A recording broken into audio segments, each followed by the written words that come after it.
हिमाचल प्रदेश में राष्ट्रपति शासन लागू करने के राज्यसभा सदस्य हर्ष महाजन के बयान पर पंचायती राज और ग्रामीण विकास मंत्री अनिरुद्ध सिंह ने पलटवार किया है। हर्ष महाजन पर विधायकों को खरीदकर राज्यसभा सदस्य बनाने के आरोप लगाए हैं। अनिरुद्ध सिंह के हर्ष महाजन के समय में कोऑपरेटिव बैंक में हुए घोटाले की प्राथमिकता की जाँच की भी बात कही है। अनिरुद्ध सिंह ने मीडिया से बात करते हुए कहा है कि हर्ष महाजन राष्ट्रपति शासन लगाने की बात कर रहे हैं, लेकिन उनके बोलने से राष्ट्रपति शासन लागू नहीं होगा। जो विधायकों के निलंबन का मामला है वो विधानसभा अध्यक्ष के विचाराधीन है। उन्होंने कहा कि विधानसभा अध्यक्ष नियमों के तहत कार्रवाई कर रहे हैं। संविधान को तोड़ने और उसका मजाक बनाने की भाजपा की आदत बन गई है। उन्होंने कहा कि भाजपा ने कांग्रेस के 6 विधायकों को खरीदा, उनमें से 4 उपचुनाव कांग्रेस जीत कर आई है और 3 निर्दलीय विधायकों को भाजपा ने इस्तीफा दिलाया। प्रदेश की जनता इन्हें भी सबक सिखाएगी। ये तो कहने वाली बात है।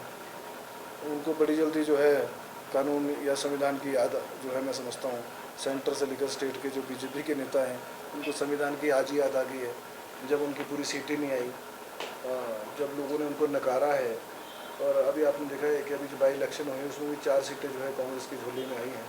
अभी तीन जो इंडिपेंडेंट विधायक थे जिन्होंने रिज़ाइन दिया, हालांकि उनको इंडिपेंडेंट को तो रिज़ाइन देने की ज़रूरत ही नहीं थी, परंतु पैसे लेके उन्होंने रिज़ाइन दिया।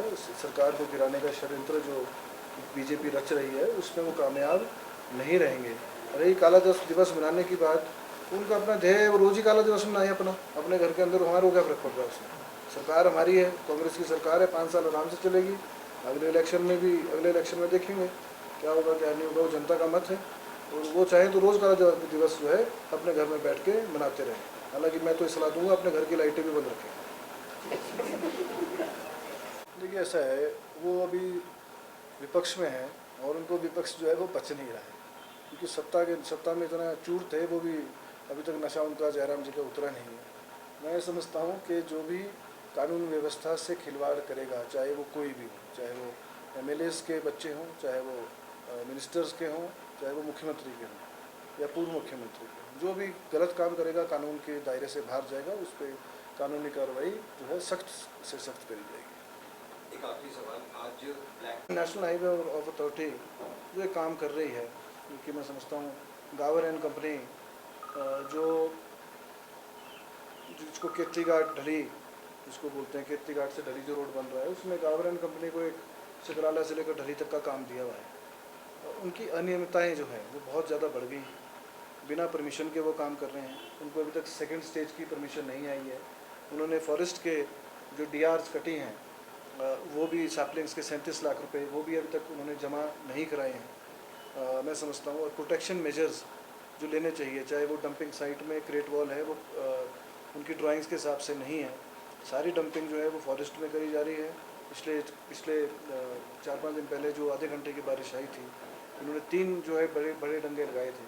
हम 1 साल से बोल रहे हैं, ये मामला जो है कुछ अधिकारियों को भी पता है, सरकार के PWD के विभाग के लोगों को भी पता है। SP से भी मेरी बात हुई है, DC से भी मेरी बात हुई है इस मामले में, और उनके खिलाफ जो है कानूनी कार्रवाई जो है गावर एंड कंपनी के खिलाफ कानूनी कार्रवाई जो अमल में लाई जाएगी।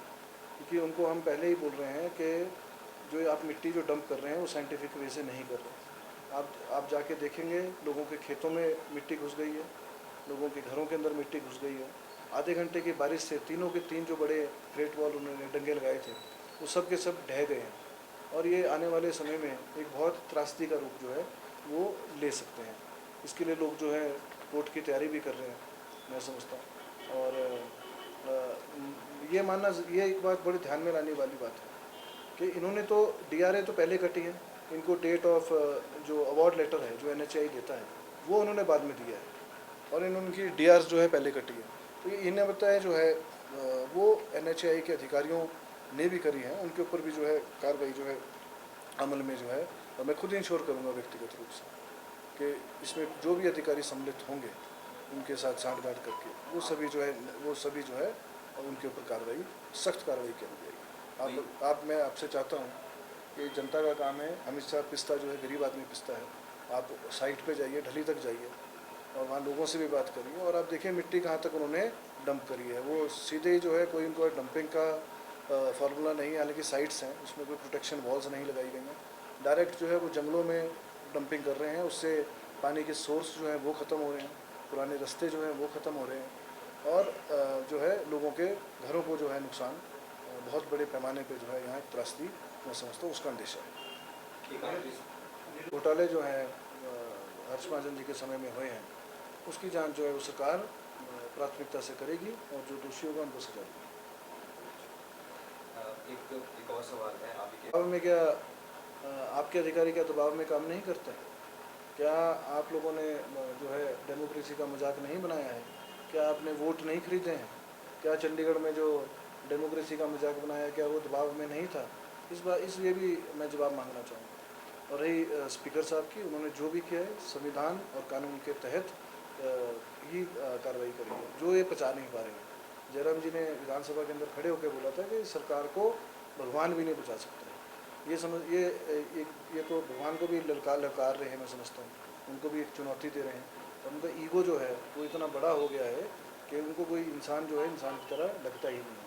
जो भी काम होगा कानून के तहत होगा। कोऑपरेटिव बैंक के घोटालों की जांच हो रहा है सरकार। देखिए विकास आपके सामने है कि डेवलपमेंट जहाँ तक है कितनी डेवलपमेंट हो रही है। पिछले जो त्रासदी आई थी आज सारी सड़कें पुनः बहाल हैं, सभी पुल जो हैं आज पुनः बहाल हैं। हालांकि सेंटर ने कोई भी स्टेट की एक पैसे की कोई मदद नहीं करी है।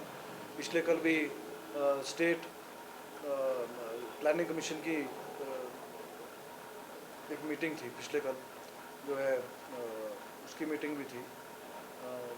अगला वित्त आयोग जो है वो गठित हो रहा है, पहली मीटिंग हिमाचल, वहाँ भी ये बात करी गई और वो रिटर्न में है। मैं आपको इसकी कॉपी भी अभी आपको मैं प्रोवाइड कराऊंगा कि आपदा के समय में एक पैसा भी जो है केंद्र से नहीं आया है। तो ये इनका आरोप लगाना जो है अपने समय को भूल गए हैं जयराम ठाकुर जी कि अपने समय में इन्होंने क्या किया है। केवल ट्रांसफरों के और अपने नोटिफिकेशंस को पलटने के अलावा कोई इन्होंने काम नहीं किया है, केवल आरोप लगाना जानते हैं। स्पीकर जो हैं वो देखिए जो श्री हर्ष महाजन जी बोल रहे हैं और जो राज्यसभा वो मेंबर जो है विधायकों को खरीद के बने हैं और वो ये बोल रहे हैं कि यहाँ पे राष्ट्रपति शासन लागू किया जाएगा। राज्यपाल शासन। हाँ, मैं समझता हूँ कि ये सब संविधान की बात है। संविधान तोड़ने में भाजपा जो है सबसे न केवल देश में पूरी दुनिया में कॉन्स्टिट्यूशन को तोड़ना मरोड़ना उसका जो मजाक बनाना इनकी आदत बन गई है। और जहाँ तक जो भी कार्रवाई होगी चाहे वो किसी भी मामले में, चाहे वो एमएलएज हैं, चाहे वो प्रधानमंत्री राष्ट्रपति, और कानून के तहत ही होती है। तो मैं समझता हूँ निलंबन अगर हो तो वो कुछ ना कुछ उन्होंने किया होगा।